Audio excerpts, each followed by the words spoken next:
తెలుస్తుంది చాలామందికి. వాలంటీర్లకు తెలిసొచ్చింది ఆల్రెడీ.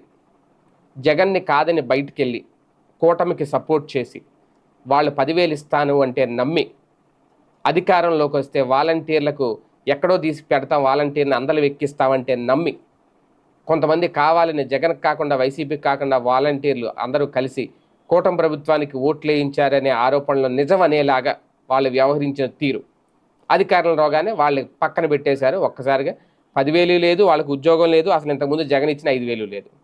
అంతటి తాగిందా? జగన్ తీసుకొచ్చిన సంస్కరణలన్నింటినీ ఒక్కొక్క దాన్ని చెక్ పెట్టారు. లిక్కర్ పాలసీ మార్చేశారు. జగన్మోహన్ రెడ్డి హయాంలో ప్రభుత్వం లిక్కర్ షాపులు నిర్వహిస్తే అందులో ఉపాధి కలిగింది, ఒక్కొక్క షాపులో కనీసం 2కి. అలాగే ఈ రేషన్ షాపులు, రేషన్ వెహికల్స్ ఏర్పాటు చేసి వాళ్ళకి కూడా ఉపాధి కల్పించారు. జగన్మోహన్ రెడ్డి గారు వచ్చిన తర్వాత దాదాపుగా ఒక 3 లక్షల మంది అయితే ఉపాధి పొందారు.